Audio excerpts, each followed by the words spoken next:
तो मैं आपसे अपील कर रहा हूं कि मंजूर आलम साहब को आप वोट नहीं दे रहे, आप असदुद्दीन ओवैसी की झोली में क्या आप हमारा साथ देंगे? क्या आप मुत्तहिदों तरफ हमारा साथ देंगे? मैं अपील कर रहा हूं हमारे शेखराबादी से, मैं अपील कर रहा हूं सुरजापुरी कोलैया शेरशाह बरादरी से, मैं दलित समाज से हाथ जोड़कर अपील कर रहा हूं कि चंद्रशेखर आजाद रावण की पार्टी हमारे साथ है। याद रखो, बाबा साहेब अम्बेडकर से जब किसी ने प्रश्न करा कि बताओ बाबा साहेब, दलित समाज के 100 से ज्यादा एमपी पार्लियामेंट में जीत कर जाते हैं, आप क्यों दलित समाज के एमपी को कामयाब करना चाहते हैं? तो बाबा साहेब अम्बेडकर ने 70 साल पहले तारीखी जवाब दिया था।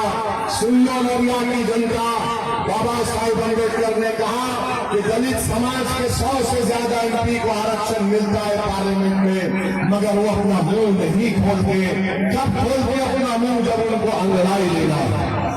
इबादुर रहमान को 10 साल मिले, क्या क्या इबादुर रहमान साहब आप बताओ रारिया की जनता के सामने, आप बताओ आपने क्या किया? आप अगर कोई काम किए तो बताओ आप। जब आपकी सेहत साथ नहीं दे रही, इतना बड़ा विधानसभा कैसा इन जनता का काम कर सकेंगे? अगर आप ये कह रहे हैं कि नहीं मैं 10 साल से हूं, याद रखो वो जमाना चला गया, वो जमाना बदल गया।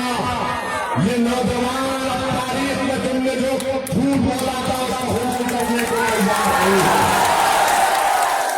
मेरे अजीज दोस्तों और बुजुर्गों, मैं यहाँ पर मुझे शायर का शेर याद आ रहा है।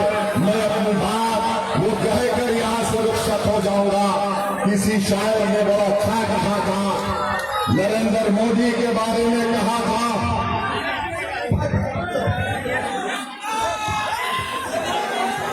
किसी शायर ने बड़ा अच्छा कहा था मोदी के बारे में, नीतीश कुमार के बारे में, और तेजस्वी के बारे में, और इबादुर रहमान साहब के बारे में कहा था।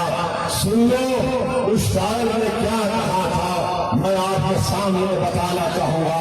उस शायर ने कहा था, किताब सादा रहेगी तब तक, किताब सादा रहेगी तब तक, कभी वो आवाज भाव होगा। किताब सादा रहेगी तब तक, कभी तो आवाज भाव होगा। जिन्होंने बस्तियां उजाड़ दी, जिन्होंने बस्तियां उजाड़ दी, कभी तो उनका हिसाब होगा।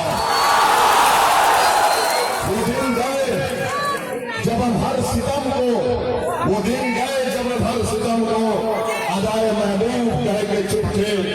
उठेगी हम पर जो ईंट, हम उसका जवाब प्यारा को ओट से देंगे। और जालिमों सुन लो, हालात बदलने वाले हैं, दौर बदलेगा।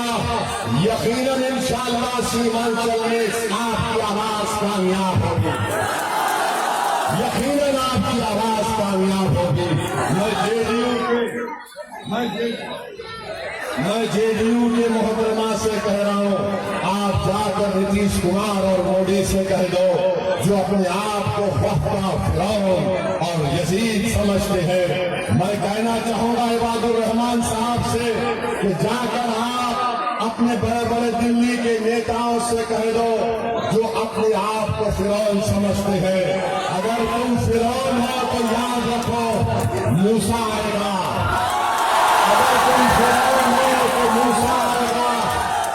अगर तुम यजीद हो तो हुसैन आएगा। अगर तुम बादशाह हो तो शेख मुजद्दिद अल-फसानी आएगा। अगर तुम जालिम हो तो टीपू सुल्तान आएगा। अगर तुम झूठ हो, जो तुम हो तो सच आएगा। अगर तुम अंधेरा हो, जो तुम हो तो नूर आएगा।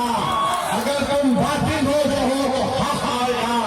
और अगर तुमने काम नहीं किया, जो तुमने नहीं किया, तो ना इबादुर रहमान ना शगुफ्ता को वोट मिलेगा, बल्कि मंजूर आलम को मिलेगा।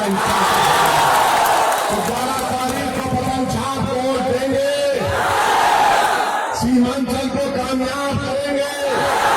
हमारी माँ और बहनों अपने बच्चों के मुस्तकबिल के लिए, उनकी जान बचाने के लिए, अपने बेटों के पलायन को रोकने के लिए, सैलाब का काम, नदी का कटाव का काम करवाने के लिए हम अपनी माँ और बहनों से भी अपील कर रहे हैं कि मुद्दा तौर पर अपने ओर का इस्तेमाल करिए।